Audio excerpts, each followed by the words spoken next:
Assalamualaikum warahmatullahi wabarakatuh. Alhamdulillahi rabbil alamin.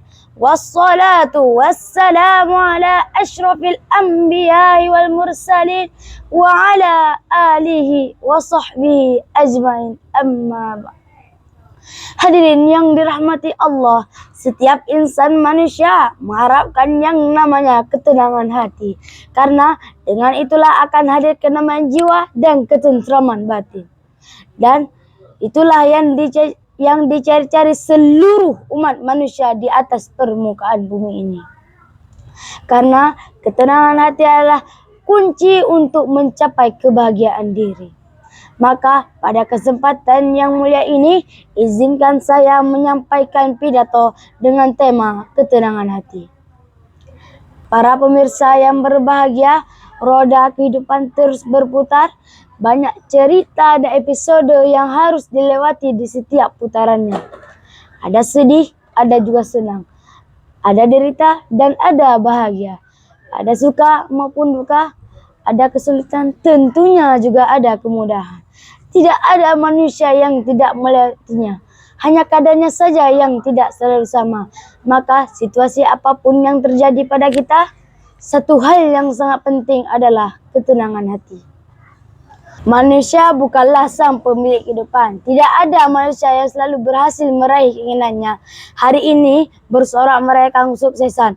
Esok atau lusa bisa jadi menangis meratapi kegagalannya. Saat ini bertemu, tidak lama kemudian akan berpisah. Detik ini bangga dengan apa yang dimilikinya, detik berikutnya sedih karena kehilangannya. Maka episode apapun yang sedang kita lalui, pada detik ini satu hal yang sangat penting adalah ketenangan hati kita. Cerita juga tidak akan selalu sama. Episode terus berubah dan berganti dari satu situasi kepada situasi yang lainnya. Berbolak-balik, bertukar-tukar, kadang di atas, kadang di bawah, kadang maju, kadang mundur. Itulah kehidupan.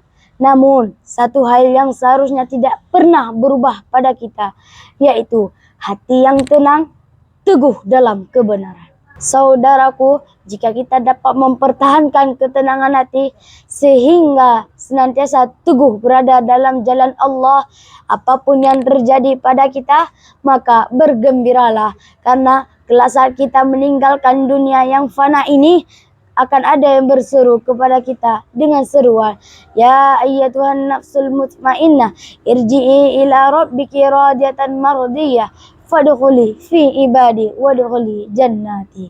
Yang artinya, wahai jiwa-jiwa yang tenang, kembalilah kepada Tuhanmu dengan hati yang diridhai dan diridhainya, maka masuklah ke dalam golongan hamba-hambaku dan masuklah ke dalam syurgaku. Kesimpulannya adalah, menurut Syekh Dr. Sa'ad bin Nasir Asy-Syadzili dalam kitabnya Hayatul Qulub, menyebutkan arahan-arahan yang terdapat dalam Al-Quran dan Sunnah untuk meraih ketenangan hati. Yang pertama, berkumpul dalam rangka mencari ilmu. Yang kedua, berdoa kepada Allah Subhanahu wa Ta'ala. Yang ketiga, senantiasa membaca Al-Quran. Yang keempat, memperbanyak zikir kepada Allah Subhanahu wa Ta'ala. Yang kelima, bersikap wara' atau hati-hati dari perkara syubhat. Yang keenam, jujur dalam perkataan dan perbuatan.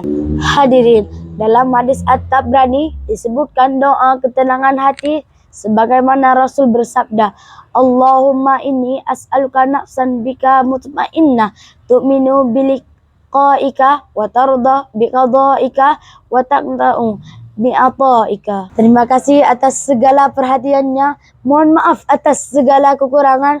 Burung irian, burung cendrawasih. Cukup sekian dan terima kasih. Wabillahi taufiq wal hidayah. Assalamualaikum warahmatullahi wabarakatuh.